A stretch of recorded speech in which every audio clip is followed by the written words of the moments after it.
Welcome to a very special and weird quarantine edition of Drinking in Utah, where today my guest is me. Welcome, me. Thanks. Big fan. I'm going to ask you our six-pack of questions. We ask these to all of our guests. Yeah, I know. The hose is going to open 6 beers or however many it takes. Okay, question one. What is something that you love that everyone hates, or something that you hate that everyone loves? I did not like the Guardians of the Galaxy movies. I thought they were trying too hard. I couldn't even get through the second one. Sorry. I thought you would have said Chick-fil-A. Yeah, I just find that wildly overrated. Yeah, me too. The first time you drank a little too much and the story behind it. Yeah, I was a good boy in college. I remember being at a friend's crappy apartment and drinking too much at a WrestleMania and looking at myself in the mirror and laughing and saying, "You're drunk." That sounds oddly familiar to what I'm seeing now. Okay, question three. If you were to have a drink named after you, what would be in it and what would it be called?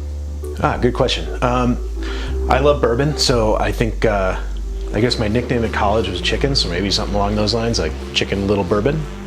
It's got a good ring to it. Question four. Your favorite and your least favorite thing about Utah? Yeah, my favorite thing about Utah is obviously the landscape, how much it changes from north to south and east to west. My least favorite, just like everybody else, is smog and eversion. But it's not necessarily that, it's more that the government won't do anything about it after all these years. I wish they'd do something meaningful. Okay, if you could have a drink with anyone alive or dead, who would it be?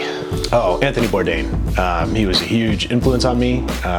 Just would love to have had a drink with him. Yeah, I guess we already had a drink with Zane Lamprey, so mark that off the list, right?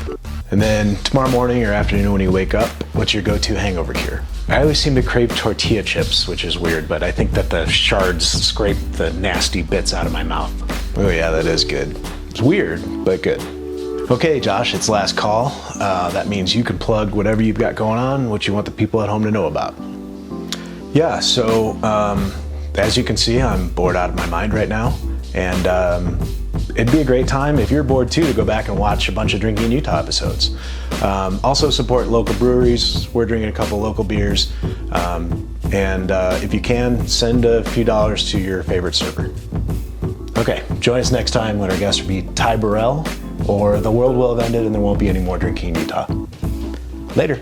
I can't believe you think people like you enough to watch two of you.